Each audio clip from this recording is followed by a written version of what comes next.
ፍላመሲ ይቅርታ አንድ ነገር ላስቸግር ወንድም ቢላአት ኮማሬ ከነመለ ደብዳቤ ነው ይቅርታ አንዴ ላስቸግር ደብዳቤ ነው ወንድሜ ልኮ ነውና ትንሽ አማርኛ ያስቸግራል አንብብ አንተ ደብዳቤ ነው አንብባት ትችልም አንተ አንብብ አንተ እንዳለብልህ ነው አንብብ አንተ እሺ ጮክ በል ሰላም ኤርሚ እንዴት ነህ የወሰድኩ 500 ሺህ ብር ሰዎች አውቀዋል ካለበት ድረስ ስለመጡ ብሩን ጥለህ አምልጥ ሩጥ ቢሩን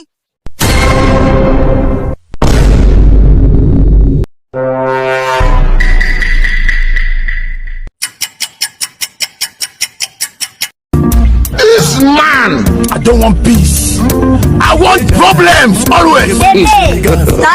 God have mercy upon us. I'm telling you. አባት ካሜራ ለዛ ወንድሜ ቪዲዮ እየሰራ ነው ብር አይደለም ወንድሜ እዛ ጋር ካሜራ አለሽ ሊበላ 500 ሺህ